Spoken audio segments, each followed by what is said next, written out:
The pristine white mansion perched atop the Houston hills caught the morning light like a diamond among carefully manicured trees. Each dawn, sunlight struck the tall windows and reflected onto the lawn where gardeners worked in silence, their movements as precise as clockwork. Inside, Richard Morgan began his day with a cup of coffee and an impossibly dense meeting schedule.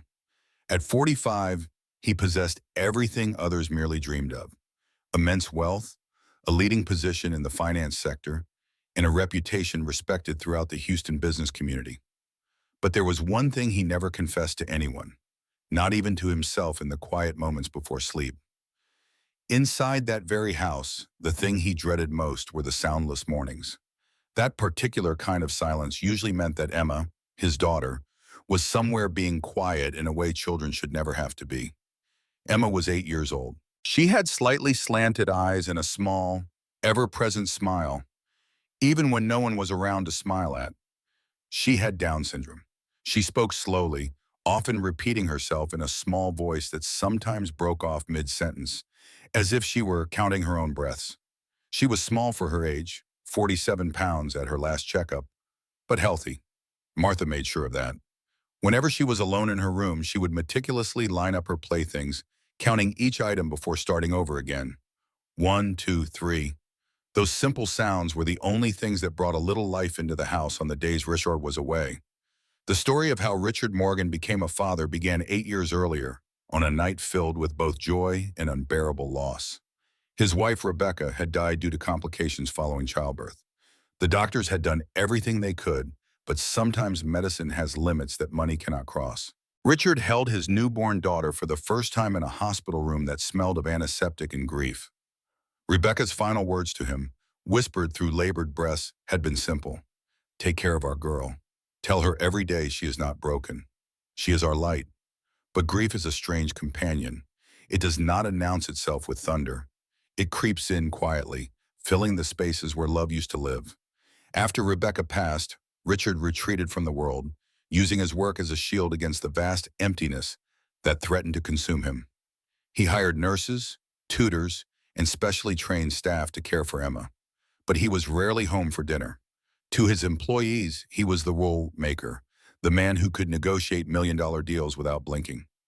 To his daughter, he was a fleeting image in a framed photograph on the wall, a voice on the phone asking if she had eaten, if she had done her homework, if she was being good. The only person who truly understood Emma was Martha Collins, a woman of 58 with kind eyes and hands that knew how to comfort without words. She had been with the Morgan family for over a decade, long before Emma was born. Martha knew how to coax the little girl into eating when she refused. She knew how to make her laugh with silly voices and hand puppets. She could tell when Emma was starting to feel anxious just by watching the circular movements of her hands, a nervous habit the child had developed in moments of stress. Every time Richard inquired about his daughter during his brief phone calls from airport lounges or hotel rooms, Martha would pause before answering. "She just needs time, sir," Martha would say. But time was the one thing Richard never seemed to have. Everything changed when Victoria Hale arrived. That was not her real name, though Richard would not discover this fact until much later, when the truth emerged like a body floating to the surface of still water. The woman who called herself Victoria was 35 years old, with dark brown hair that fell in perfect waves and a slender figure that moved with practiced grace. She had a background in public relations, or so she claimed, and a way of speaking that convinced everyone around her that anything under her watch would become more orderly, more elegant, more controlled. Richard first met her at a charity gala in downtown Houston 6 months before that fateful midnight. The ballroom had been filled with the city's elite, men in expensive suits and women in glittering gowns, all pretending their donations were motivated purely by altruism rather than tax benefits and social standing. Richard had been standing alone near the bar, checking his phone for the 100th time that evening, when she approached. "Mr. Morgan," she had said, her voice smooth as silk, "I have read about your foundation work." Brilliant. He had looked up, surprised that anyone at these events actually knew anything about him beyond his net worth. "You follow finance?" "I follow people," she had replied with a smile that did not quite reach her eyes. "And you seem like someone who needs balance." The word had struck something in him. Balance. Yes, that was exactly what his life lacked. He worked 18-hour days, traveled 3 weeks out of every month, and came home to a house that felt more like a museum than a home. Emma deserved better. He knew this in the abstract way people know things they prefer not to examine too closely. Within 3 weeks, Victoria had moved into the Morgan mansion.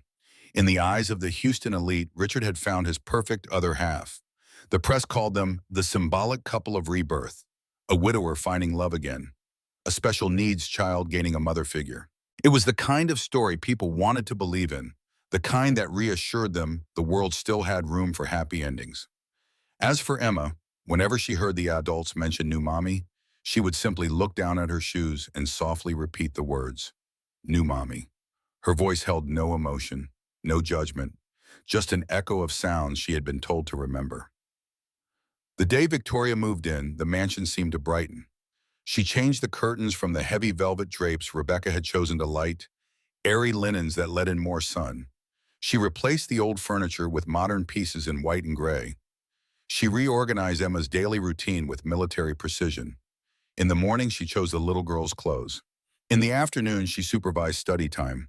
At night, she read bedtime stories, though her voice lacked the warmth Martha used to bring to the same tales. Richard watched all of this from the periphery of his own home and smiled, believing that Emma finally had someone who genuinely cared. He did not notice that Emma clutched the hem of her dress until her knuckles turned white whenever Victoria entered the room. He did not see the way the little girl's eyes would dart toward the door, measuring the distance, calculating whether she could make it out before being called back. He did not hear the subtle change in Emma's voice, the way it grew smaller and smaller, like a light being dimmed 1 degree at a time. For the first few weeks, things appeared fine on the surface. Victoria prepared elaborate meals, though Emma was given only small portions. She organized playdates with other children, though Emma was required to sit quietly and not touch anything that might get dirty. She ensured the house remained spotless, a shrine to order and control. But one afternoon, while Richard was away in New York negotiating a merger that would earn his company another $50 million, something shifted. Emma had been in the living room carefully coloring in a picture book. She was not supposed to be drinking juice on the new white sofa, but she had been thirsty, and the kitchen seemed so far away. The cup was too big for her small hands. It slipped. Orange juice spilled across the leather armchair, the one Victoria had purchased for $8,000 just a week before. The liquid dripped onto the floor, seeping through the rug's fibers in dark, spreading circles. Emma stared at the stain, her heart beginning to race. She knew, in the way children know things through instinct rather than logic, that something bad was about to happen. Victoria walked in moments later. She had been on the phone in the other room, her voice bright and cheerful as she discussed dinner plans with one of her society friends. But when she saw the stain, her smile evaporated like water on hot pavement. She ended the call without saying goodbye. The silence that followed was the kind that makes the air feel heavy. She crossed the room slowly, deliberately. Emma watched her approach, shrinking back against the sofa cushions. Victoria knelt down, bringing her face level with the child's. Her eyes, which Richard found so captivating, looked different up close. Colder, calculating. No messes, Victoria said, her voice low enough that no one else in the house could hear. You have to be spotless. Do you understand me? Spotless, Emma nodded, her whole body trembling. She understood the word even if she did not fully grasp its implications. Spotless meant clean. Spotless meant perfect. Spotless meant not making mistakes. Victoria stood up and smiled again, the warmth returning to her features like a mask sliding back into place. Then she pulled out her phone and took a photo of the stain before cleaning it herself with careful, precise movements. When Richard called that evening from his hotel room, Victoria answered with her usual cheerfulness. Everything is wonderful, darling, she said. Emma and I had a lovely day. The little girl is an absolute angel. From that day forward, Emma lived under a new set of rules. They were not written down. They did not need to be. Victoria communicated them through looks, through signs, through the strategic withholding of approval. Emma learned to move through the house like a ghost, touching nothing, disturbing nothing, speaking only when spoken to. She learned that mistakes had consequences, not immediate or obvious, but delayed and devastating. A spilled cup meant no dessert. A loud laugh meant being sent to her room for hours. A forgotten please or thank you meant going to bed hungry. Martha began noticing the changes within weeks. Emma spoke less. She no longer counted out loud or hummed to herself while playing. Her once curious eyes now avoided contact when anyone approached. The circular hand movements, her anxiety tell, appeared more and more frequently.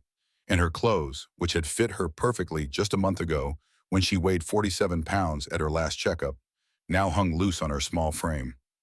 "Mr. Morgan," she had said, finding him in his study late one evening, "I need to talk to you about Emma. Something is not right." Richard had looked up from the stack of contracts he was reviewing, his reading glasses perched on his nose. "What do you mean?" "She is scared, sir. She hardly eats. She flinches when Miss Victoria raises her voice. I think we need to reconsider the current arrangement." Richard had set his newspaper down and sighed, the sound of a tired man who did not want to deal with one more problem. "Victoria is just strict, Martha. Children need discipline. Emma has always been sensitive. She will adjust." "But sir," Martha had pressed, her voice growing urgent, "this is different. The child is not thriving. She is shrinking into herself. I have seen it before, and it never ends well." Richard had stood up then, his patience wearing thin. "Martha, I appreciate your concern. I truly do. But Victoria has experience with difficult children. She knows what she is doing. Emma just needs structure. Now, if you will excuse me, I have an early flight tomorrow." The conversation had ended there. Martha returned to her duties, a sick feeling settling in her stomach. She knew the signs of a child in distress. She had seen them in her own family years ago before she came to work for the Morgans. But she was just the housekeeper. Who would listen to her concerns when the man of the house had already made up his mind? 1 month after that conversation, Victoria announced that Martha was no longer compatible with the standards of the house. She delivered the news to Richard over breakfast, her tone casual, as if discussing the weather. "I have been thinking," she said, spreading jam on her toast, "that we need someone younger. Someone who can keep up with Emma's needs as she grows. Martha's lovely, but she is getting older, set in her ways. I think a fresh perspective would benefit everyone." Richard, distracted by an email from his chief financial officer, had simply nodded. "Whatever you think is best," he had replied without looking up. "You are wonderful with Emma. I trust your judgment." And so Martha was let go. On her final day, she packed her belongings slowly, hoping Richard would return home early and change his mind. But he was in Dallas, attending a conference. Emma found Martha in the kitchen, her small suitcase by the door. The child's eyes were red from crying, though she had learned by then to cry silently, without making sounds that might draw Victoria's attention. "Martha going where?" Emma asked, her voice small and broken. "Emma been good?" Martha knelt down, ignoring the pain in her aging knees, and pulled the little girl into a tight embrace. "You are the best girl I know," she whispered, her own tears falling freely now. "You are not broken, sweetheart. You are special. Do not ever forget that." She reached into her pocket and pulled out a small handkerchief embroidered with jasmine flowers. "When you are scared," she said, pressing it into Emma's hands, "smell this. It will remind you that someone loves you. Always." Then Martha stood, picked up her suitcase, and walked out of the Morgan mansion for the last time. Emma watched from the window as the only person who truly understood her disappeared down the long driveway. In her small hand, she clutched the handkerchief, breathing in the faint scent of jasmine, trying to memorize it before it faded completely. That night, Richard called from Dallas. He asked Victoria if Martha had left without incident. "Oh yes," Victoria replied smoothly. "Very professional. I have already contacted an agency about finding someone younger and more energetic. Everything is under control." And Richard, satisfied with this answer, had gone to dinner with his business associates and never thought about Martha Collins again. In his mind, the problem was solved. The house would continue running smoothly. Emma would adjust to the new normal. Life would go on. But in Emma's room, as the little girl lay in bed clutching her rag doll and the jasmine-scented handkerchief, a different story was unfolding. Now it was just her and Victoria. No more Martha to sneak her extra cookies. No more gentle voice telling her she was special. No more soft hands braiding her hair while humming old songs. Just Victoria, with her cold eyes and her rules and her obsession with perfection. The new housekeeper arrived 2 days later. Her name was Claire Bennett, a young woman of 28 who had recently graduated with a degree in hospitality management but could not find work in her field. She needed this job desperately. She had student loans to pay, rent due, and a mother back in Ohio who depended on her financial support. When Victoria hired her, she made the terms very clear. The child requires special handling, Victoria had explained during the interview, her voice dripping with false concern. She has Down syndrome, which means she can be difficult. Tantrums, lying, manipulation. You must follow my instructions exactly. No exceptions, no unauthorized feeding, no unnecessary interaction. Your job is to maintain the house, not to parent. Do we understand each other? Claire had nodded, though something in Victoria's tone made her uncomfortable. But she needed the money. She needed the job. So she swallowed her doubts and accepted the position. On Claire's first day, Victoria handed her a sheet of paper. The rules were typed in neat, bold letters, some highlighted in red. Keep house spotless. Child eats only when permitted. No noise after 8 p.m., no deviation from established schedule. Report all incidents to me immediately. At the bottom, in slightly smaller font, was a final line. Failure to comply may result in immediate termination and legal action. Claire folded the paper and tucked it into her pocket, a cold feeling settling in her chest. But she said nothing. She had signed a contract. She had given her word. She would make it work. The weeks that followed were unlike anything Claire had expected. Emma was not difficult. She was terrified. The child moved through the house like a shadow, always checking over her shoulder, always ready to apologize for existing. She ate what she was given without complaint, even when the portions were absurdly small. A bowl of thin porridge for breakfast, half a sandwich for lunch, a few bites of whatever Victoria deemed appropriate for dinner. Claire tried in small ways to help. She would sneak an extra piece of fruit into Emma's lunch bag. She would leave cookies in places the child might find them. Once, she brought Emma a glass of cold milk on a hot afternoon, thinking nothing of it. But Victoria had appeared in the doorway, her expression unreadable.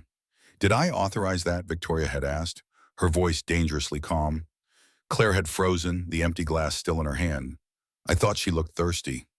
Victoria had smiled then, but it was not a kind smile. It was the smile of a predator who had just spotted weakness in prey.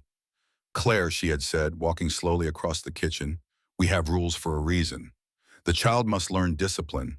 If you cannot follow simple instructions, I will need to find someone who can. Am I making myself clear?" "Crystal clear," Claire had whispered, her face burning with shame and fear. From that day on, Claire followed the rules exactly. She watched Emma grow thinner. She saw the light fade from the child's eyes. She heard Emma talking to herself at night, counting over and over. 1, 2, 3, 1, 2, 3. But Claire did nothing. She told herself it was not her place. She told herself she was just the housekeeper. She told herself she needed this job. But late at night, alone in her small room off the kitchen, Claire would lie awake, staring at the ceiling, wondering what kind of person she was becoming. Richard, meanwhile, continued his life of constant motion. Houston to New York to Los Angeles to Dallas. He attended board meetings and signed contracts and made decisions that affected thousands of employees. He was interviewed for business magazines and invited to speak at conferences. His net worth grew by millions each quarter. By every external measure, he was succeeding beyond most people's wildest dreams. But success is a strange thing. It can blind a man to what he is losing while he is busy accumulating more of what he already has too much of. Richard convinced himself that Emma was fine, that the reports from Victoria were accurate, that his daughter's silence during their brief video calls was simply shyness, not fear, that the weight she was losing was just a growth spurt, not starvation, that the way her eyes darted away from the camera was normal behavior for a child with Down syndrome, not a red flag waving desperately in the wind. 6 months passed this way. Spring turned to summer, summer to fall. Emma's 8th birthday came and went with a small party Victoria organized, inviting 3 children from the neighborhood who looked confused the entire time, wondering why the birthday girl barely touched her own cake. Richard called from Singapore to sing happy birthday over the phone, his voice distorted by the bad connection. Emma had whispered, "Thank you, Daddy," And then Victoria had taken the phone away, saying the child was tired and needed rest. That night, after the guests left and the decorations were taken down, Victoria sat Emma down at the kitchen table. There was one slice of birthday cake left, chocolate with vanilla frosting, Emma's favorite. Victoria placed it in front of the child and then sat down across from her, watching. "Go ahead," Victoria said. "It is your birthday. You can have it." Emma looked at the cake, then at Victoria, trying to understand if this was a test. Her small hand reached forward, hesitating. "What are you waiting for?" Victoria asked, her voice sharp. "Do you not want it?" Emma nodded quickly. "Emma want it. Then eat." Emma picked up the fork with trembling hands and took a bite. The cake was sweet, almost too sweet, but it was the first dessert she had been allowed in weeks. She took another bite and another, her small body relaxing slightly as the sugar hit her system. Victoria watched with an expression that was difficult to read. When Emma had eaten half the slice, Victoria stood up, took the plate, and threw the rest of the cake into the garbage disposal. Emma watched, her fork still raised, confusion written across her face. "That," Victoria said, turning on the disposal and letting the grinding noise fill the kitchen, "is what happens to greedy little girls. You will learn moderation. You will learn control. Or you will learn nothing at all." Emma sat at the table long after Victoria left the room, the fork still clutched in her small hand, trying to understand what lesson she was supposed to have learned. It was a Tuesday night near the end of October when everything finally came to a head. Richard was in New York, scheduled to be gone for 3 days to finalize a merger. Victoria decided to celebrate. She invited 10 of her society friends over for dinner, an elaborate affair with wine and roasted meats and fresh bread and cheese boards that cost more than some families spent on groceries in a month. Upstairs in her room, Emma could hear the party. She could smell the food. Her stomach, which had learned to stay quiet during the day, now growled with an intensity that made her feel dizzy. She had not eaten since breakfast, a small bowl of plain oatmeal that seemed like a distant memory. Lunch had been skipped because Victoria said Emma had been too slow getting dressed that morning. Now it was past 9 at night, and the sounds of laughter and clinking glasses drifted up through the floorboards. Emma sat on her bed, holding her rag doll, trying not to think about food. But the smells were overwhelming.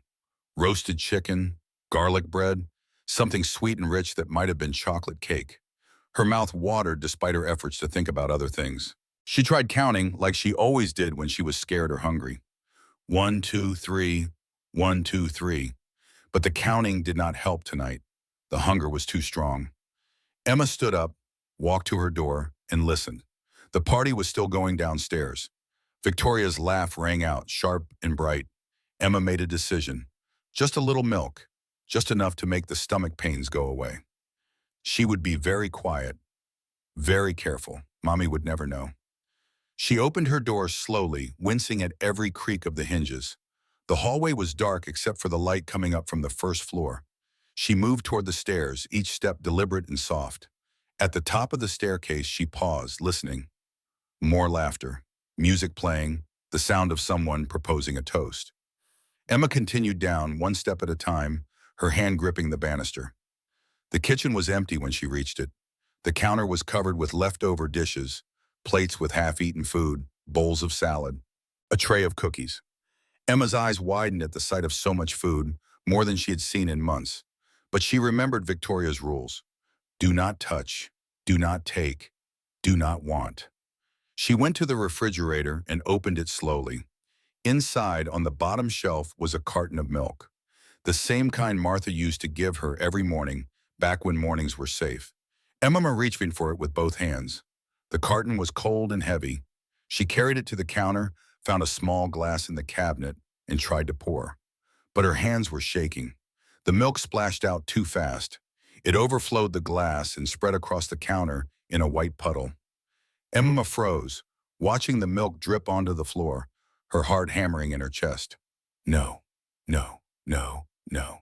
She looked around desperately for something to clean it with, but the towels were too high, the paper towels across the room. The milk continued to spread, a pale accusation on the spotless marble floor. Emma knelt down, staring at the puddle. She remembered Victoria's voice. Spotless. You have to be spotless. Her mind raced through options. She could not reach the towels. She could not call for help without revealing she had broken the rules. The milk was everywhere, soaking into the grout between the tiles. And then, without thinking, operating purely on panic and the desperate need to fix her mistake before Victoria discovered it, Emma lowered her head. Her tongue touched the cold floor.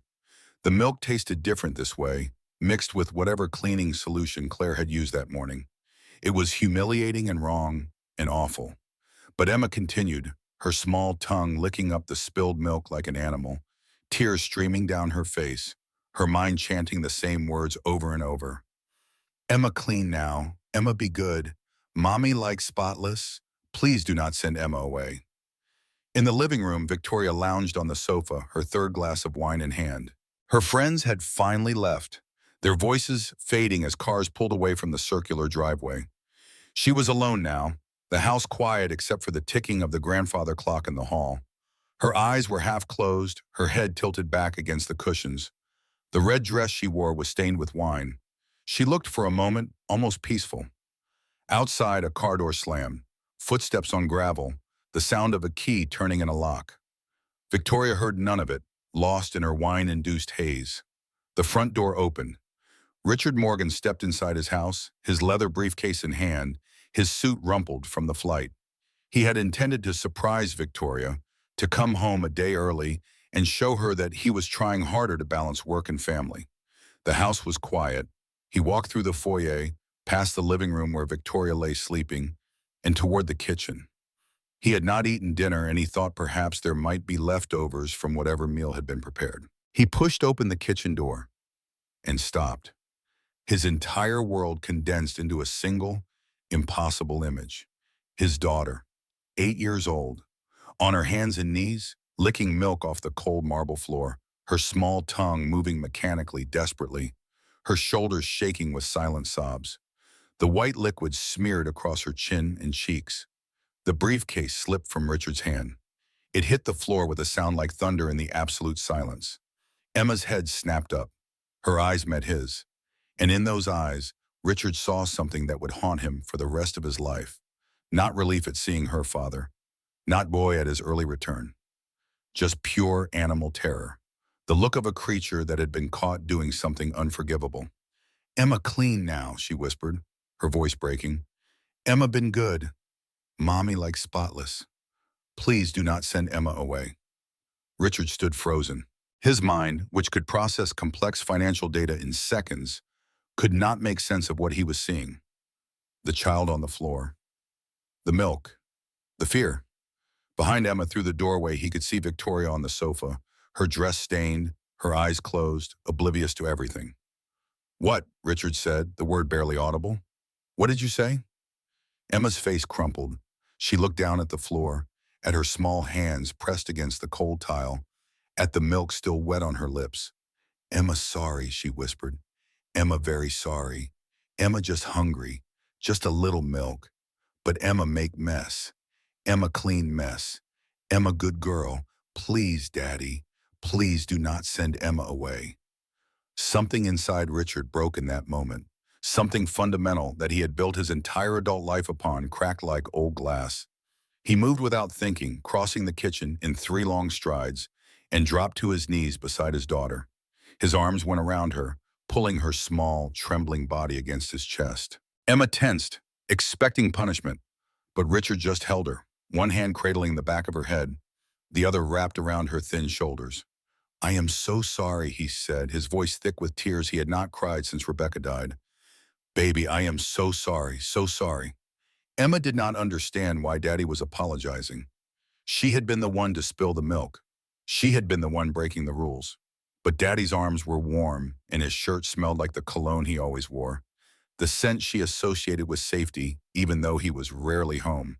So she stopped trying to understand and just let herself be held, her small hands gripping his suit jacket, her tears soaking into the expensive fabric. Behind them, neither noticed that Victoria's eyes had opened.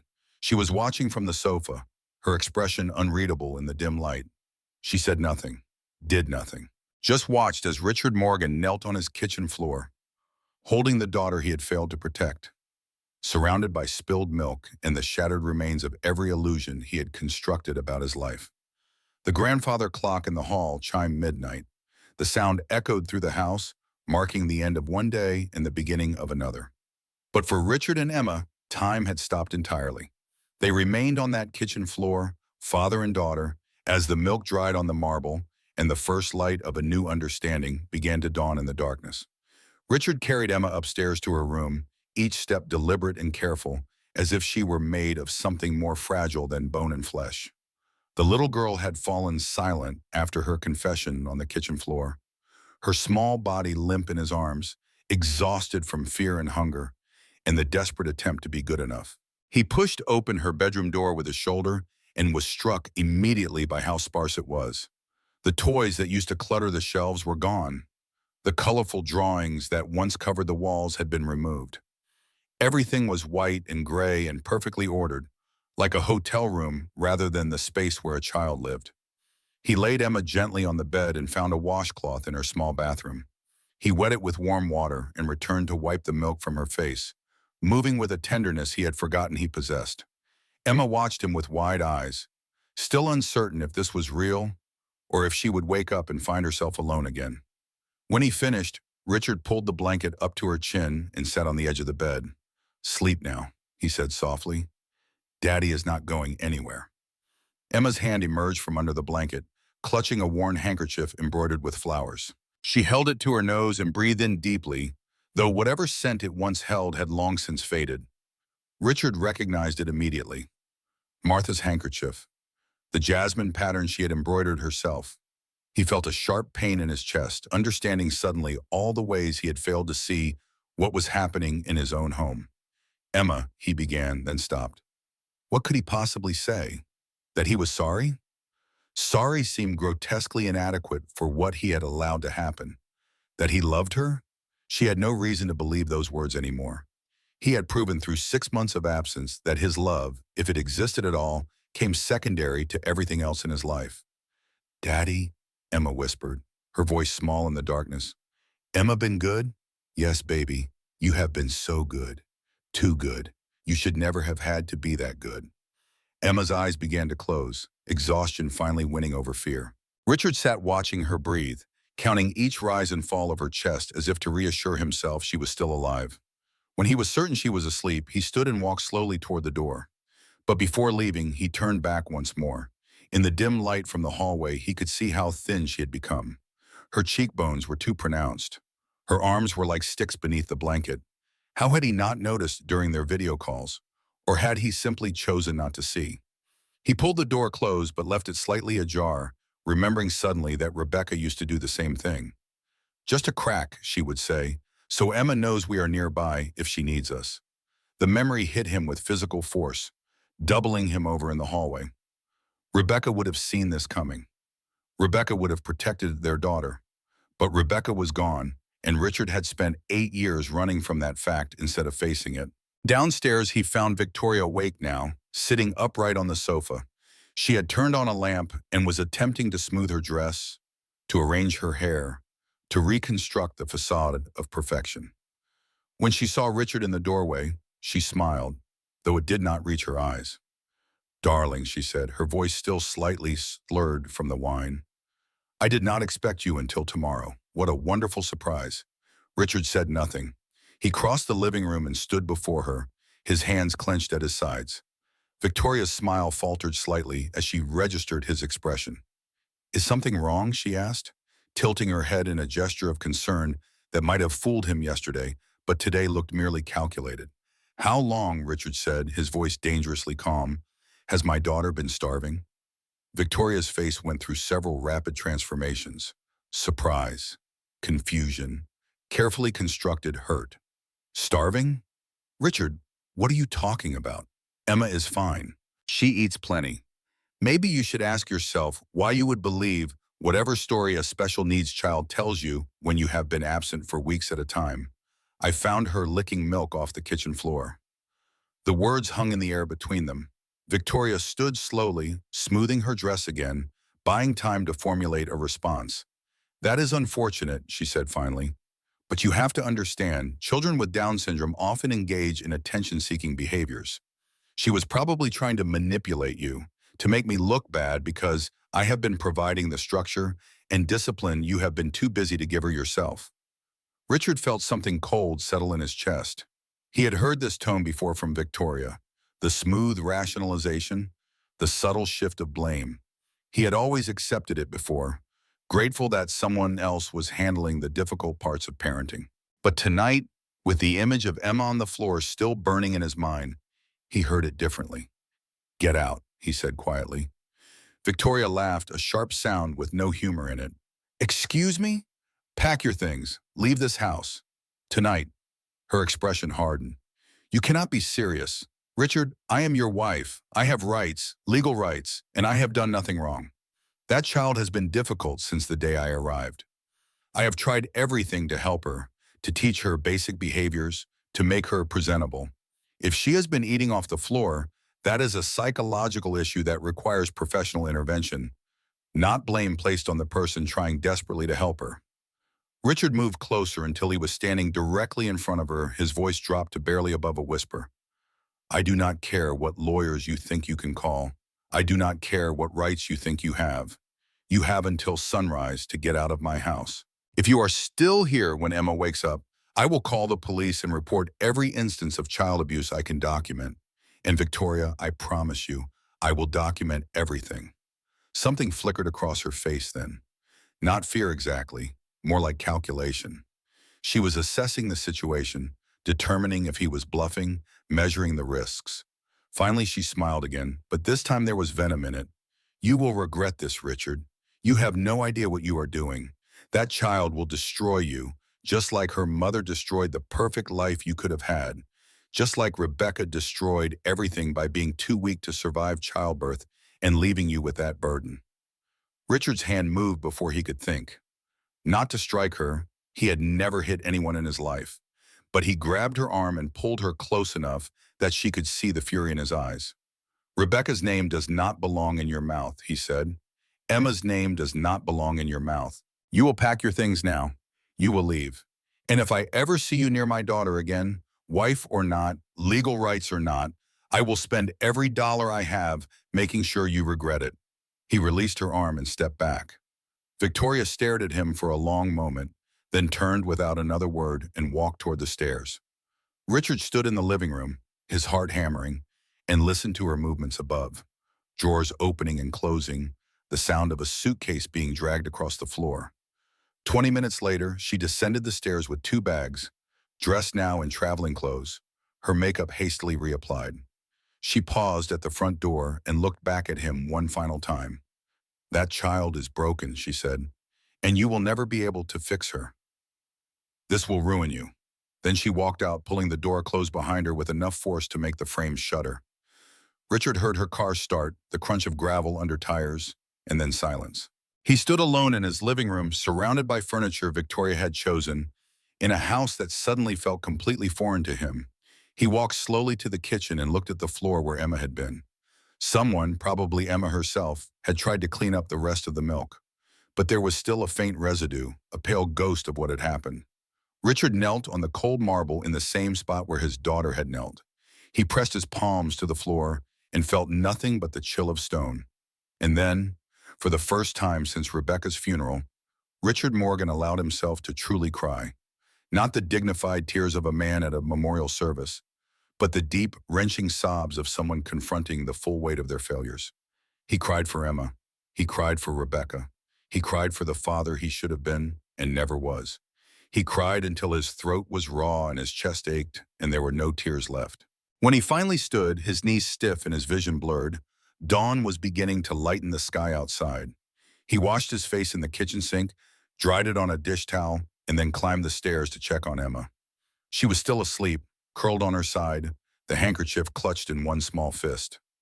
Richard stood in the doorway watching her until full daylight filled the room. At 7 in the morning, he made his first phone call. Dr. Sarah Kim answered on the 3rd ring, her voice groggy with sleep.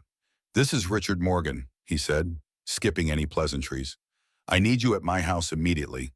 It is my daughter. She has been starving for months, and I need you to examine her now." There was a pause on the other end. "Richard, it is 7 a.m. on a Wednesday. I have patients scheduled all day. Surely this can wait until this afternoon. It cannot wait. Dr. Kim, please. I am begging you. My daughter was licking food off the floor last night because she was so hungry. I need to know how bad the damage is. I need to know what I have done. The urgency in his voice must have convinced her. I will be there in 45 minutes. While he waited for the doctor to arrive, Richard searched the kitchen. He opened every cabinet, every drawer, every storage space. The refrigerator held almost nothing. A few cans of expensive imported soda, a carton of milk that was 2 days from expiring, some wilted lettuce, a block of cheese so old it had grown a skin of mold. He checked the pantry. It was stocked, but only with things Victoria would eat. Organic quinoa, gluten-free crackers, expensive dark chocolate, nothing a child would want or need. He found Victoria's meal planning notebook in a drawer. The pages were filled with her neat handwriting, each day's menu carefully recorded. But as Richard read through the entries, a pattern emerged. Victoria's meals were listed in detail. Grilled salmon with asparagus, kale salad with goat cheese, pan-seared chicken breast with roasted vegetables. Emma's meals, when they were mentioned at all, were listed as child portion, or light meal, or simply a dash mark indicating nothing at all. Some days had notes in the margin. Child refused breakfast, discipline required. Or, sent to room for behavior issue, no dinner. Richard felt his hands shaking as he read. This was not accidental neglect. This was systematic abuse, documented in Victoria's own handwriting, planned and executed with precision. He photographed every page with his phone, some part of him understanding that he might need evidence later, though the thought of where that evidence might be used made him feel sick. Dr. Kim arrived at exactly 7:45, her medical bag in hand and concern written across her face. Richard met her at the door and led her upstairs without explanation. Emma was awake now, sitting up in bed, her eyes wide and frightened. When she saw the doctor, she shrank back against the headboard. "It is okay, Emma," Richard said, moving to sit beside her on the bed. "This is Dr. Kim. She is going to make sure you are healthy. She is not going to hurt you." Dr. Kim approached slowly, speaking in a soft voice. "Hello, Emma. Your daddy is right. I am just going to check a few things. Is that okay?" Emma looked at Richard, seeking permission. He nodded encouragingly. The examination took nearly 30 minutes. Dr. Kim checked Emma's heart rate, her blood pressure, her reflexes. She examined her skin, her gums, her eyes. She measured her height and had Richard help her weigh the child on a small scale she had brought. Through it all, Emma remained mostly silent, only speaking when directly asked a question. When the examination was finished, Dr. Kim stood and gestured for Richard to follow her out into the hallway. She closed Emma's door gently behind them and then turned to face him, her expression grave. "Richard," she said, choosing her words carefully, "your daughter is severely malnourished. Her weight is 42 pounds, which is approximately 15% below the healthy range for a child her age with Down syndrome. Her heart rate is lower than it should be. She is showing signs of anemia, vitamin deficiencies, and chronic stress. If this had continued another month, we would be looking at potential organ damage." Richard felt the hallway tilting around him. How bad is it? Can it be reversed? With proper nutrition and care, yes, most of the physical damage can be reversed, but the psychological trauma may take much longer to address. "Richard, I need to ask you directly. Has someone been deliberately withholding food from your daughter?" "Yes," Richard said, the word coming out like a confession. "My wife, my former wife. I did not know. I was not here. I trusted her to care for Emma, and she has been starving her for months." Dr. Kim's jaw tightened. "I am required by law to report suspected child abuse. I need you to understand that. This will trigger an investigation." "I understand. Do what you need to do. I want whoever needs to know about this to know. I want there to be consequences." The doctor nodded. "For now, we need to get Emma eating again. But carefully, her system cannot handle large amounts of food suddenly. Small, frequent meals, nutrient-dense but easy to digest. I will write out a detailed plan. And Richard, she needs to see a child psychologist. What she has been through is traumatic. She will need help processing it. I will do whatever she needs, whatever it costs, whatever it takes." After Dr. Kim left, promising to return the following day to check on Emma's progress, Richard sat in his study and made more phone calls. To his lawyer, explaining the situation and requesting immediate divorce proceedings. To his office, informing them he would be working from home indefinitely. To a child psychologist Dr. Kim recommended. To a nutritionist who specialized in eating disorders. To Martha Collins, whose number he had to dig out of old employment records. Martha answered on the second ring. "Mr. Morgan," she said, surprise evident in her voice. "I did not expect to hear from you."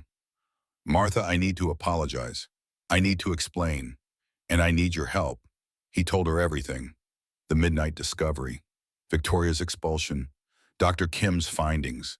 As he spoke, he could hear Martha crying on the other end of the line. "I tried to tell you," she said finally. "I tried to warn you that something was wrong, I know. And I am sorrier than I can ever express that I did not listen.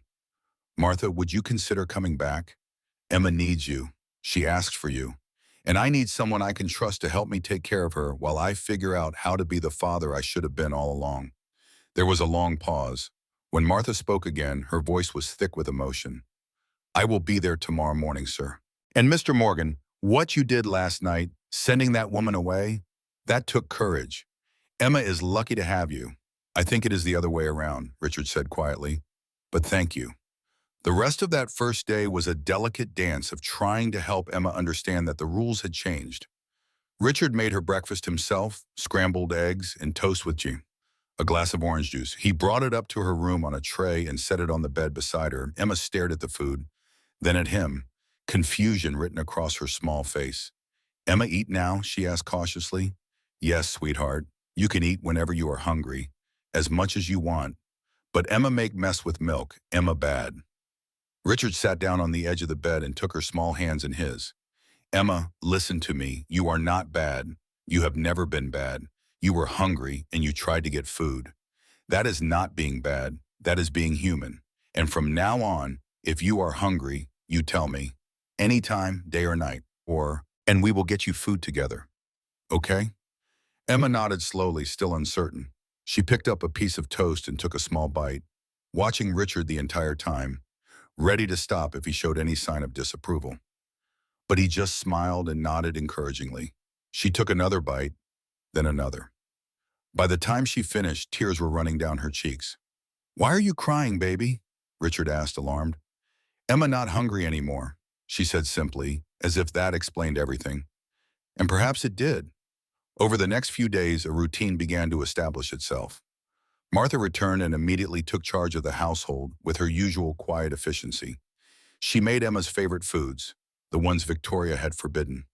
Pancakes with syrup, macaroni and cheese, chicken nuggets shaped like dinosaurs. Emma gained back 2 pounds in the first week. Color returned to her cheeks. The hollow look in her eyes began to fade, replaced slowly with something that might eventually become trust again. Richard canceled all his business trips. He moved his office to a corner of the living room where he could see Emma whenever she walked by. He learned how to make grilled cheese sandwiches the way she liked them, with the crusts cut off and sliced into triangles. He learned to read the children's books with all the silly voices Rebecca used to do. He learned to braid hair, though his attempts were clumsy and often left Emma giggling at the lopsided results. But healing was not linear. There were bad days mixed in with the good. Days when Emma would refuse to eat, terrified that accepting food would lead to punishment. Days when she would hide in her closet for hours, counting over and over, 1, 2, 3, 1, 2, 3, trying to self-soothe through anxiety attacks. Days when Richard would find her standing in the kitchen, staring at the refrigerator with an expression of such longing and fear mixed together that it broke his heart. On one such day, 2 weeks after Victoria left, Richard found Emma sitting on the kitchen floor at 3 in the afternoon. She was not doing anything, just sitting. When he knelt down beside her, she looked up at him with eyes that seemed far older than 8 years. "Daddy," she said, "when bad mommy come back." "She is not coming back, Emma. I promise you. She is never coming back." "But what if Emma be bad? What if Emma make mess? Then bad mommy come back?" Richard gathered her into his arms. "No, sweetheart. Even if you make 100 messes, even if you are loud or messy or forget your manners or do any of the things kids do, Victoria is not coming back. You are safe. You are allowed to be a kid. You are allowed to make mistakes." Emma was quiet for a long moment. Then Emma can have Cookie? Richard laughed, relief flooding through him at such a normal childhood request. You can have 2 cookies. 3 weeks after Victoria left, Richard received a phone call from Detective Marcus Reed of the Houston Police Department. He identified himself and asked if Richard had time to meet in person. They arranged to meet at a coffee shop downtown the following morning. Richard arrived early, anxious and uncertain about what this meeting might mean. Detective Reed was a man in his early 50s with gray hair and tired eyes that suggested he had seen too much of humanity's darker side. Mr. Morgan, the detective began once they were seated with coffee neither of them would drink. I am investigating a pattern of abuse allegations against Victoria Hart, or more accurately, against a woman who has used several different names, including Victoria Hart. Your case was brought to our attention when Dr. Kim filed her mandatory abuse report. But you are not her first victim. Richard felt cold. What do you mean? The woman you knew as Victoria Hart has been married twice before, both times to wealthy, widowed men with young children. Both marriages ended with the men dead or financially ruined. We have been building a case against her for 8 months, but we needed more evidence, more witnesses, more documentation. What you have provided, combined with what we already had, is enough to arrest her. Arrest her for what? Child abuse? Fraud. And we are investigating her for possible involvement in the death of her first husband. He fell down the stairs at his home. She inherited $3 million.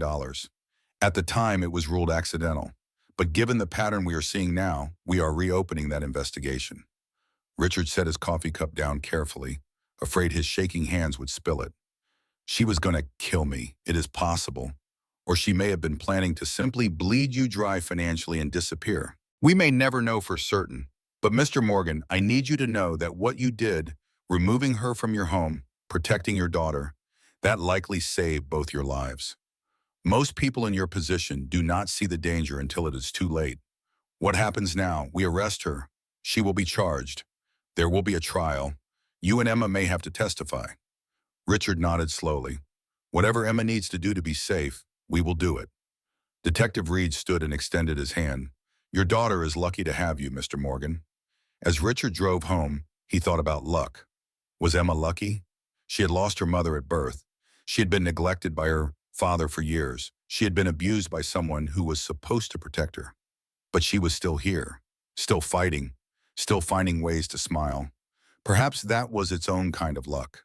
The resilience of children, their capacity to hope even when hope seemed unreasonable.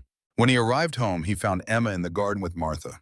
They were planting flowers, Emma's small hands covered in dirt, her face scrunched in concentration. When she saw Richard, she held up a small yellow flower. Look, Daddy, Emma plants sunshine. Richard knelt beside her. That is beautiful, sweetheart. Martha say flowers grow if you love them. Emma give lots of love. Then flowers be big and beautiful. Just like you, Richard said, touching her nose gently and leaving a small smudge of dirt. Emma giggled and touched his nose back. Now Daddy have dirt too. We match. In that moment, kneeling in the garden with his daughter, dirt on both their faces and sun warm on their backs, Richard felt something he had not felt in 8 years. Not happiness exactly. He was not sure he deserved happiness yet, but perhaps the beginning of peace. The sense that maybe, with time and effort and love, they could both heal. That the worst was behind them and ahead lay something better. Something that looked, from a certain angle, almost like hope. 6 months had passed since that midnight discovery in the kitchen. 6 months since Richard had knelt on cold marble and held his frightened daughter. 6 months since Victoria had walked out of their lives, leaving behind only the ghost of her cruelty and a legal trail that would eventually lead to her arrest. The seasons had changed from late autumn to early spring, and with them, something fundamental had shifted in the Morgan household. The house itself looked different now. Martha had taken down the stark white curtains Victoria had installed and replaced them with softer fabrics in cream and pale blue, colors that let in light without the harsh sterility. Emma's artwork now covered the refrigerator and several walls, crooked drawings of flowers and houses and stick figure families. The pristine minimalism Victoria had imposed had given way to something messier and infinitely more alive. There were books stacked on tables, toys scattered across the living room floor. the marks of actual living in a space rather than the museum-quality preservation Victoria had demanded. Richard had changed too, in ways both visible and invisible. He had lost weight, the stress of the past months carving away the softness that comes from too many business dinners. There were new lines around his eyes, worry worn into his features. But there was also something lighter in his expression, a softness that had not been there before. He smiled more easily now. He laughed at Emma's jokes even when they made no sense. He had learned to exist in the moment rather than constantly planning 3 moves ahead. Emma's transformation was even more dramatic. She had gained back the weight she had lost and then some, her cheeks now round and healthy. The dark circles under her eyes had faded. She moved through this house with less caution, no longer checking over her shoulder before picking up a toy or reaching for a snack. The counting had not stopped entirely. It probably never would. It was her way of processing anxiety, of creating order when the world felt chaotic. But now she counted flowers in the garden and cookies on a plate and the number of times Daddy made her laugh, rather than counting the seconds until punishment would come. On a Tuesday morning in late April, Richard sat at the kitchen table with his second cup of coffee, watching Emma eat breakfast. She had developed a habit of narrating her actions as she ate, a running commentary that Martha found charming and Richard found both heartbreaking and hopeful in equal measure. "Emma have pancakes," she announced, carefully cutting a piece with her fork. "1 pancake, 2 pancake, 3 pancake on plate. Emma eat one now. It have syrup. Syrup is sweet. Emma likes sweet things." "Those are very good pancakes," Richard agreed. "Martha makes the best pancakes in all of Houston." Martha, standing at the stove, smiled without turning around. "You are both very easy to please." After breakfast, Emma had a session with Dr. Linda Morrison, the child psychologist Dr. Kim had recommended. Linda came to the house 3 times a week, believing Emma would feel safer in familiar surroundings than in a clinical office. Richard had been skeptical at first. What could talking accomplish? But he had watched Emma slowly open up over the months, watched her learn to name her feelings and express her fears. It was slow work. There were sessions where Emma said almost nothing, but there were also breakthrough moments when she would suddenly articulate something Richard had not realized she understood. Today's session took place in the sunroom, where Linda had set up a small table with coloring supplies and various toys. Richard was allowed to sit in the room but had been instructed to remain quiet unless Linda asked him a direct question. Emma sat across from Linda, a box of crayons between them. "Emma," Linda began, her voice gentle and unhurried, "do you remember what we talked about last time? About the difference between sad feelings and scared feelings?" Emma nodded, her small hand reaching for a blue crayon. "Emma, remember, sad is when you miss somebody. Scared is when you think bad thing going to happen." "That is exactly right. Very good. Can you tell me, are you feeling sad or scared today?" Emma considered this carefully, coloring slow circles on her paper. "Emma feeling happy today. Daddy make funny face at breakfast. Martha make pancakes. No scared today. I am so glad you are feeling happy. Emma, I want to ask you about something. Is that okay?" Emma nodded again. "You know that the bad mommy is not coming back, right? Your daddy told you that. Do you believe him?" Emma stopped coloring. She set down the crayon and looked directly at Linda, her expression suddenly serious in a way that made her seem much older than 9. Emma believed Daddy now. Before, Emma not sure. But Daddy here every day. Daddy make breakfast and read stories and tuck Emma in bed. Daddy keep promise. So Emma believe. Richard felt his throat tighten. He had not realized until this moment how much Emma's trust meant to him, how much he had feared he might never earn it back. The session continued for another 30 minutes, covering topics both mundane and profound. Linda asked about Emma's dreams, about school, about her friendship with 2 other children she had met at a Down syndrome support group Martha had found. Emma answered each question thoughtfully, occasionally pausing to color or to hold the faded jasmine handkerchief she still carried everywhere. When the session ended and Linda was packing her materials, she pulled Richard aside. "She is doing remarkably well," Linda said quietly. "The progress she has made in 6 months is significant. She still has trauma to work through, obviously, but she is building resilience, learning to trust again. A lot of that is because of you, Richard, because you showed up, because you stayed. I am just trying to make up for lost time." Linda shook her head. You cannot make up for the past. You can only do better in the present. And that is what you are doing. After Linda left, Richard returned to his makeshift office in the corner of the living room. His laptop was open to an email from his vice president, asking when he might consider returning to the office full-time. Richard stared at the message for a long time. 6 months ago, the answer would have been immediate. Of course he would return. The company needed him. His presence was essential. But now, watching Emma through the doorway as she carefully arranged her toy animals in a line, counting them softly, he found himself typing a different response. I will not be returning to the office full-time. I will continue to work remotely and attend critical meetings only. Please begin the process of transitioning daily operations to your oversight. My priorities have changed. He sent the message before he could second-guess himself. Almost immediately, his phone rang. It was James Hartford, the vice president, his voice a mixture of concern and confusion. Richard, what is going on?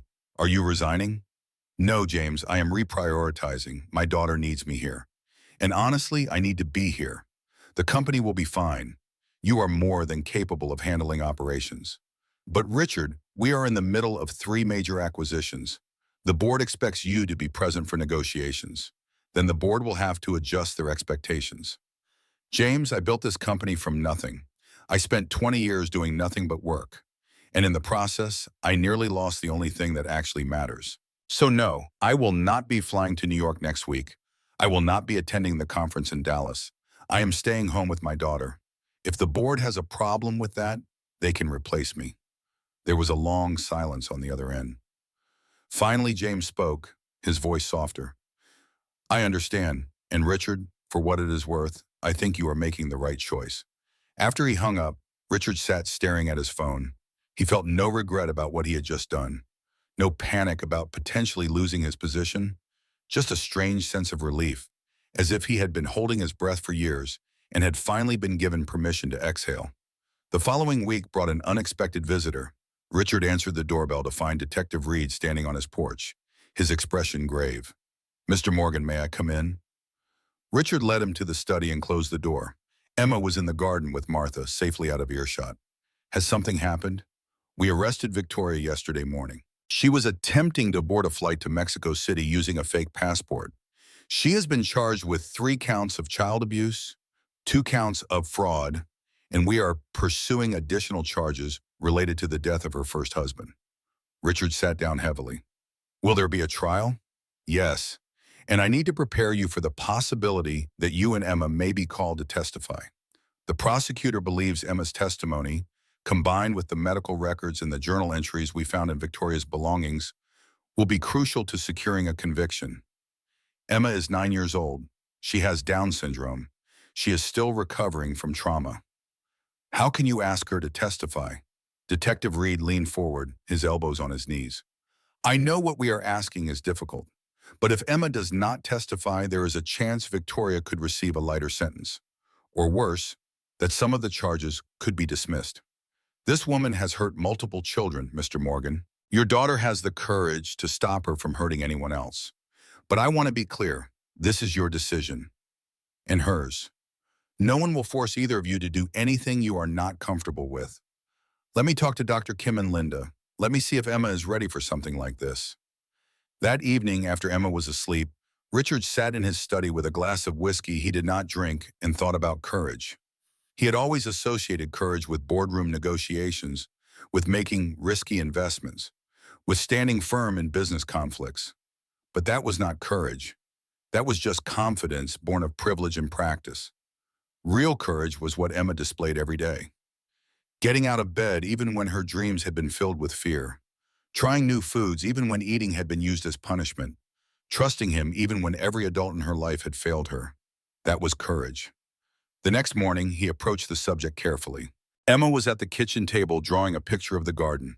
Richard sat down beside her and waited for her to look up.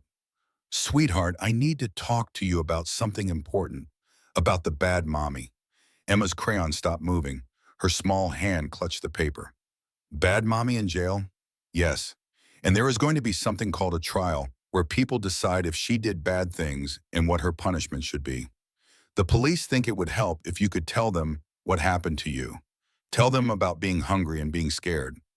Emma was quiet for a long time. Finally, she set down her crayon and looked at Richard with eyes that seemed to hold more wisdom than any child should possess. If Emma tell, then other kids be safe? Yes, baby, other kids would be safe. Okay, Emma tell, Emma be brave like Daddy. Richard felt tears spring to his eyes. You are already braver than Daddy has ever been. The trial was scheduled for 2 months later, giving Linda time to prepare Emma for what to expect. They practiced in the sunroom, Linda playing different roles, teaching Emma about judges and lawyers and courtrooms. They watched child-appropriate videos about the legal process. They did role-playing exercises where Emma practiced answering questions clearly and truthfully. Through it all, Emma remained surprisingly calm. She seemed to understand, in her simple but profound way, that this was something important, something that mattered. The night before Emma was scheduled to testify, Richard could not sleep. He found himself standing in Emma's doorway at 2 in the morning, watching her sleep peacefully, one arm wrapped around her rag doll. Martha appeared beside him, silent as always, and handed him a cup of tea. She will be fine, Martha said quietly. That child has survived worse than a courtroom. I am terrified of putting her through this. I know. But Emma is not fragile, Mr. Morgan. She has been broken, yes, but she has been healing, and now she gets to use her voice to protect others. There is power in that. Let her have it. The courthouse was an imposing building of gray stone and tall columns, the kind of architecture designed to intimidate. Richard held Emma's hand as they climbed the steps, Martha and Linda flanking them on either side. Reporters shouted questions that Richard ignored. Inside, they were led to a private waiting room where Emma could stay until she was called. The prosecutor, a sharp-featured woman named Catherine Wells, came to explain the process one final time. Emma, she said, kneeling to be at eye level with the child, you are going to go into a big room and sit in a special chair. A nice judge is going to ask you some questions. All you have to do is tell the truth about what happened. Can you do that? Emma nodded. Emma tell truth. Bad mommy hurt Emma. Emma was very hungry and very scared. But now Emma's safe with Daddy. That is perfect. You are going to do great. When Emma was called, Richard was allowed to sit in the courtroom, but not near enough to influence her testimony. He watched his daughter walk to the witness stand, so small she had to sit on a booster seat to be visible over the edge. The judge, an older woman with kind eyes, smiled down at her. Hello, Emma. My name is Judge Stevens. Are you nervous? Emma nodded, little bit nervous. But Emma brave, I can see that. Emma, do you know why you are here today? To tell about bad mommy, tell about being hungry. The testimony lasted nearly an hour. Catherine Wells asked questions gently, never pushing too hard, always giving Emma time to formulate her answers in her own way. Emma spoke slowly, carefully, describing how Victoria had put rules on the refrigerator, how meals were skipped if Emma made any small mistake, how she had been locked in her room for hours, how she had been told she was broken and that Daddy would send her away if she was not perfect. Richard watched Victoria throughout Emma's testimony. She sat at the defense table in a conservative dress, her hair pulled back, her makeup subtle. She looked like a respectable woman being falsely accused. But when Emma described licking the milk off the floor, something flickered across Victoria's face. Not remorse, more like irritation that her carefully constructed facade was being dismantled by a child. The defense attorney tried to discredit Emma during cross-examination, suggesting gently that she might be confused, that she might have misunderstood what was happening. But Emma remained calm and consistent. She repeated the same facts she had stated before, and when the attorney asked if she might have exaggerated because she wanted attention from her father, Emma tilted her head and said something that would be quoted in news articles for weeks afterward. Emma not lie. Emma tell truth. Daddy here now. Daddy love Emma. Emma want help other kids. Other kids be safe. The courtroom was silent for a moment after she spoke. Then Judge Stevens smiled and said, Thank you, Emma. You have been very brave today. You may step down now. Richard met Emma as she left the witness stand. She walked directly into his arms, and he lifted her up, holding her close. You did so good, baby. I'm so proud of you. Emma tired now. Want to go home? Then let us go home. The trial continued for another week without requiring Emma's presence again. The prosecution presented medical records showing her malnutrition. They presented Victoria's journals with their damning meal plans. They presented testimony from Claire, the young housekeeper, who broke down crying as she admitted she had known what was happening but had been too afraid to report it. They presented evidence of Victoria's previous marriages and the suspicious circumstances surrounding them. The jury deliberated for less than 4 hours. Victoria Cole, also known as Victoria Hart, was found guilty on all counts. She was sentenced to 25 years in prison with the possibility of parole after 15. As the sentence was read, Victoria stood motionless, her face betraying no emotion. But as she was being led out of the courtroom, she turned and looked directly at Richard. He met her gaze steadily, protectively placing a hand on Emma's shoulder. Whatever threat or promise Victoria's look contained, it no longer had power over him. In the weeks following the trial, Richard received hundreds of messages, some from business associates who had no idea what he had been dealing with, some from parents of other special needs children, thanking him for bringing attention to abuse that often went unreported. One Tuesday afternoon, the doorbell rang. Richard answered to find Claire Bennett standing on his porch, her hands twisting nervously. She had found work with a family in the Heights, she explained. Good people who valued honesty. I wanted to say thank you, Mr. Morgan, she said, her voice barely above a whisper, for giving me the courage to tell the truth. I was so scared. But watching you fight for Emma, I realized some things are worth being scared for. You saved her, and in a way, you saved me too. Richard shook her hand, then pulled her into a brief, awkward hug. You saved her by keeping that a journal, Claire. That took more courage than you know. Thank you. She smiled, a real smile, and left. Every Christmas after that, a card would arrive for Emma, always signed with the same message. Keep shining your light. Love, Miss Claire. And one from an unexpected source. A letter arrived with a prison postmark. Inside, in Victoria's neat handwriting, was a single page. Richard, I know you will never forgive me. I do not expect you to. I want you to understand something, though I am not sure I can make you understand. I was broken long before I met you. My own childhood was filled with the kind of control and cruelty I inflicted on Emma. I thought if I could maintain perfect control over everything and everyone, I would never be hurt again. Instead, I became the very thing I feared. I am not asking for sympathy. I am not asking for anything. I just want you to tell Emma that she was right. She was brave.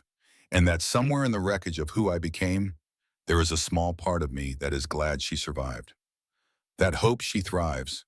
That she becomes everything I could not be. Richard read the letter 3 times. He felt no sympathy for Victoria.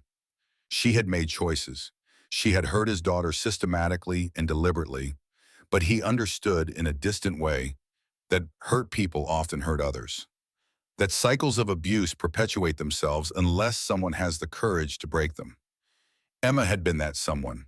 A 9-year-old child with Down syndrome had been stronger and braver than any adult involved. He never showed Emma the letter. Instead, he burned it in the fireplace and watched the paper curl and blacken, reducing Victoria's words to ash. Some things were better left in the past. As summer approached, Richard made a decision. He had been thinking about it for months, discussing it with Martha and Dr. Kim and Linda. One evening after dinner, he sat Emma down in the living room and told her about his idea. Emma, how would you feel about starting a foundation, a place that helps other kids like you, kids with Down syndrome, kids who need someone to take care of them and love them? Emma's eyes widened. Like a club? Sort of like a club, yes.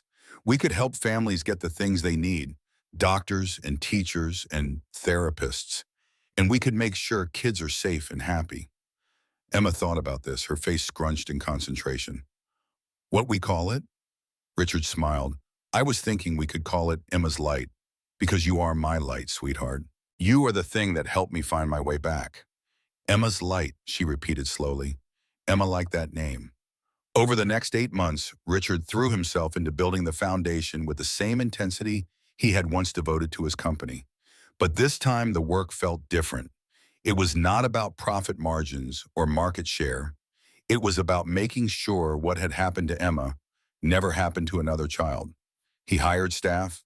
He found office space. He created programs for family support, educational resources, and abuse prevention. He consulted with experts in special needs care and child development. The foundation officially launched on a bright spring morning, almost exactly 2 years after that midnight discovery in the kitchen. The event was held in downtown Houston, in a plaza decorated with white and blue flowers, Emma's favorite colors. Over 500 people attended, parents with special needs children, educators, healthcare providers, local politicians, and reporters from every major news outlet in Texas. Richard stood on a stage in the center of the plaza, Emma beside him, holding his hand. He had written and rewritten his speech a dozen times, trying to find words adequate to explain why this mattered so much. In the end, he abandoned the prepared remarks and simply spoke from his heart. 2 years ago, he began, his voice carrying across the quiet crowd. I was a very successful man by most measures. I had money, I had power, I had respect, but I had failed at the only thing that truly mattered. I had failed my daughter. I was not there when she needed me. I trusted someone who heard her. I almost lost her forever because I was too busy chasing things that ultimately mean nothing. He paused, looking down at Emma, who smiled up at him encouragingly. My daughter has Down syndrome. Some people look at her and see limitations. I look at her and see courage, resilience, the capacity to forgive someone who did not deserve forgiveness. She saved my life by teaching me what actually matters. And now, through Emma's Light Foundation, I hope we can help other families before they make the mistakes I made, before children suffer the way my daughter suffered. The crowd began to applaud, but Richard held up a hand. Wait, there is someone else who should speak. Emma, do you want to tell everyone what this foundation means to you? Emma looked nervous, but she stepped forward to the microphone Richard had adjusted down to her height. She pulled a piece of paper from her pocket, a drawing she had made that morning. Hi, she said, her voice small but clear. Emma, name is Emma. Emma have Down syndrome. 2 years ago, bad lady hurt Emma. Emma very scared, very hungry. But Daddy save Emma. Daddy love Emma. And now Emma's safe. She held up her drawing. It showed two figures holding hands under a bright sun. This Emma and Daddy. This Emma's light. And Emma want other kids have light too. Have somebody who love them and keep them safe. The applause this time was thunderous. Richard saw people in the crowd wiping tears. He knelt beside Emma and hugged her tight while cameras flashed, and the future he had built from the wreckage of his past seemed suddenly impossibly bright. That evening, after all the guests had left and the decorations had been taken down, Richard and Emma sat together on the porch swing in their backyard. The sun was setting, painting the sky in shades of orange and pink. Emma's head rested against his shoulder, her ragdoll tucked under one arm. Daddy, she said softly, today good day. Today was a very good day. You were so brave up on that stage, Emma. I am proud of you every single day, but today especially. Emma quiet for a moment, then she asked, Daddy, remember when Emma licked milk on floor? Richard tensed. They rarely talked directly about that night anymore. Yes, baby, I remember. Emma not scared anymore. Not scared of being hungry or being locked in room or bad mommy coming back. Know why? Why, sweetheart? Because Emma know now. Daddy here, Daddy always here. If Emma needs something, Daddy help. If Emma scared, Daddy hold Emma. If Emma make mess, Daddy say okay. So Emma not scared. Emma happy. Richard felt tears sliding down his face. He did not bother to wipe them away. I am happy too, Emma. Happier than I have ever been. And I promise you, I will always be here. For every big moment and every small one. For every good day and every hard day. They sat together as the sky darkened and stars began to appear. Inside the house, Martha was preparing dinner. The smell of cooking drifted out through the open windows. Somewhere in the neighborhood, children were playing, their laughter carrying on the evening breeze. It was an ordinary moment in an ordinary evening. And that ordinariness, that simple peace, was the most extraordinary thing Richard had ever experienced. Later that night, after Emma was asleep, Richard sat at his desk and opened the journal he had started keeping 2 years ago. On the first page, he had written, Day 1, say learning to be a father again. Now, on a fresh page near the end of the journal, he wrote his final entry. Day 730, I used to measure success in dollars and deals and achievements. Now I measure it in Emma's laughter, in the way she reaches for my hand without hesitation, in the fact that she sleeps peacefully through the night, no longer afraid of what tomorrow might bring. I cannot undo the past. I cannot give back the years I stole from her through my absence and neglect, but I can give her the future, a future where she knows she is loved, where she understands that she is not broken, she never was broken, she is perfect exactly as she is, where she has a voice in the knowledge that people will listen. Emma's light will help hundreds of children, maybe thousands over time. But the first child it saved was my own daughter, and in saving her, she saved me right back. Some people never get a second chance. I will spend the rest of my life being grateful that I got mine. He closed the journal and placed it on the shelf beside Rebecca's photograph. For the first time since his wife's death, he picked up the photo and really looked at it. Rebecca smiled out at him, frozen in a moment of happiness from another lifetime. I kept my promise, he whispered to the image. I told her, every day, that she is not broken, that she is our light. And Rebecca, she believed me. She believes it now. Thank you for giving her to me. Thank you for the second chance to get it right. He placed the photo back on the shelf. Beside it was a new photograph taken at the foundation launch. Richard and Emma, both smiling, the banner reading Emma's light visible behind them. Two pictures, past and present, loss and recovery, grief and hope existing side by side. Richard turned off the desk lamp and walked upstairs. He paused at Emma's door, as he did every night, and looked in at his sleeping daughter. Her breathing was deep and even. The rag doll was clutched in one hand, the faded jasmine handkerchief in the other. The nightlight cast a soft glow across her face, highlighting the small smile that seemed to live there even in sleep. Some people believe in redemption. Others think past mistakes define us forever. Richard no longer cared which was true. He knew only that he had been given a chance to do better, to be better, and that Emma, in her infinite capacity for forgiveness, had shown him how. He pulled her door closed just slightly, leaving it ajar the way Rebecca used to, the way Emma preferred. Just enough light from the hallway to remind her she was not alone, that someone was listening if she called out, that love was just one room away, ready to respond at a moment's notice. Walking to his own room, Richard passed by a mirror in the hallway. He stopped and looked at his reflection.